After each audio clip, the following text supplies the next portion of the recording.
وہ بول نہیں پا رہا تھا۔ جس جھیل کنارے اس نے وہ گھر خریدا تھا وہ بھی کچھ ایسے ہی تھی۔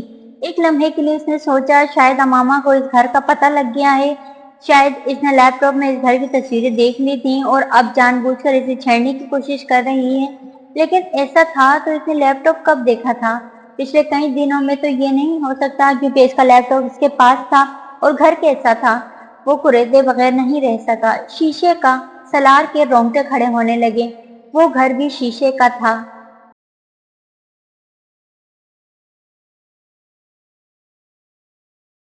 اس طرح کیوں دیکھ رہے ہو؟ امامہ کو اس کی نظر عجیب سی لگی۔ اس نے امامہ سے نظریں ہٹا لی۔ وہ اسے یہ نہیں بتا سکا کہ کنشاسا آنے سے مورگیج سے پہلے ڈاکٹر سخت علی سے مل کر واشنگٹن آنے کے بعد اس گھر کو کینسل کروا چکا تھا۔ امامہ کے خوابوں کا گھر اس کے ہاتھ سے جا چکا تھا۔ ایک لمحے کے لیے اسے عجیب پچھتاوا ہوا۔ اسے یہ بھی خیال آیا تھا کہ وہ اس گھر کو واپس حاصل کر لے، فوری طور پر امریکہ بات کر کے۔ وہ اس وقت جس پوزیشن میں تھا وہ یہ کر سکتا تھا، مگر دوسرے ہی لمحے اس نے ذہن کو جھٹکا تھا۔ یہ صرف CIA نہیں تھی جو اس کے لیے جال بچھا رہی تھی، شیطان بھی وہی تھا۔ اس کے بندوں کو اپنے بندوں میں بدلنے کے لیے کمر بستہ جال CIA نے عورت کا پھینکا تھا تو شیطان نے گھر کا۔ زن، زر، زمین، انسان، انہی 3 چیزوں کی وجہ سے سردار بنتا ہے اور انہی کی وجہ سے سردار تک جاتے ہیں۔ سالار CIA کو اعوذ باللہ من الشیطان الرجیم کہہ کر جوتا مار آیا تھا، تو کیسے ممکن تھا شیطان خود اٹھ کر سامنے نہ کھڑا ہوتا اور شیطان کے منہ پر تھوک کر آنے والا جس کی پناہ اور حفاظت کا دعویٰ کر کے وہ آیا تھا، یہ کیسے ممکن تھا کہ وہ رب اپنے بندے کی حفاظت کے لیے وہاں نہ ہوتا؟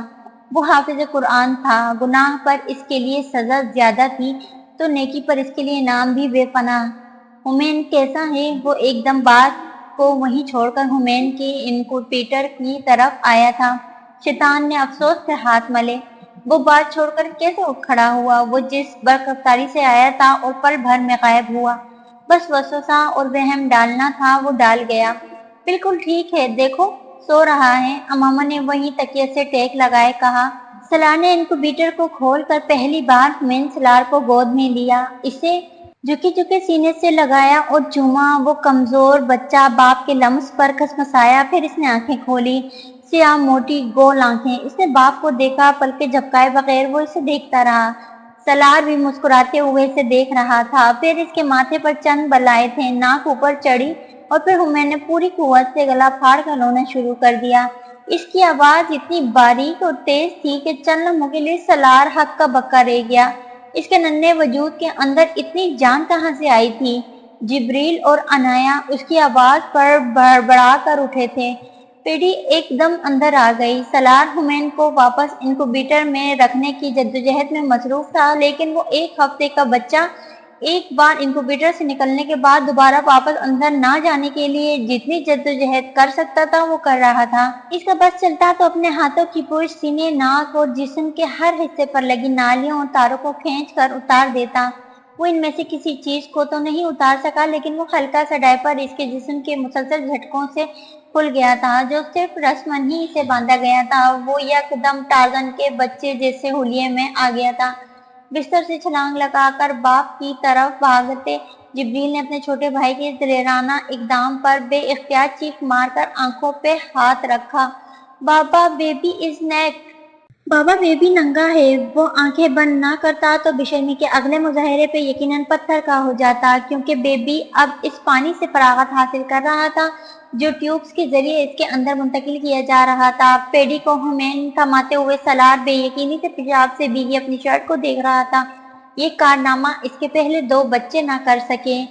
تم نے پتہ نہیں اسے کیسے پکڑا ہے، کتنے سخت ہاتھ لگائے ہیں کہ وہ اس طرح رو رہا ہے۔ پیڈی، لیڈی ڈاکٹر کو بلاؤ، بلکہ اسے مجھے دو۔ امامہ اس کی حالت کو مکمل طور پر نظر انداز کرتے ہوئے اپنے روتے ہوئے بیٹے کی طرف متوجہ اپنے بستر سے بے قراری کے عالم میں اتر رہی تھی۔ بابا، میں اپنی آنکھیں کھولوں؟ جبریل اندھوں کی طرح ہاتھ پھیلائے باپ کو ڈھونڈتے لڑکھڑاتے قدموں سے آنکھیں بند کیے سالار کی طرف آیا تھا۔ وہ اس چھوٹے بھائی کی بے پردگی دیکھنے کو تیار نہیں تھا جو اس وقت لٹل فیورٹ کی طرح انکوبیٹر سے باہر کودنے کو تیار تھا۔ عنایا ایک بار پھر بڑبڑا کر جاگنے کے بعد سالار کی طرف متوجہ ہوئے بغیر دوبارہ سو چکی تھی۔ سالار نے جبریل کے پھیلے ہاتھوں کی طرف ہاتھ بڑھایا۔ Yes you can!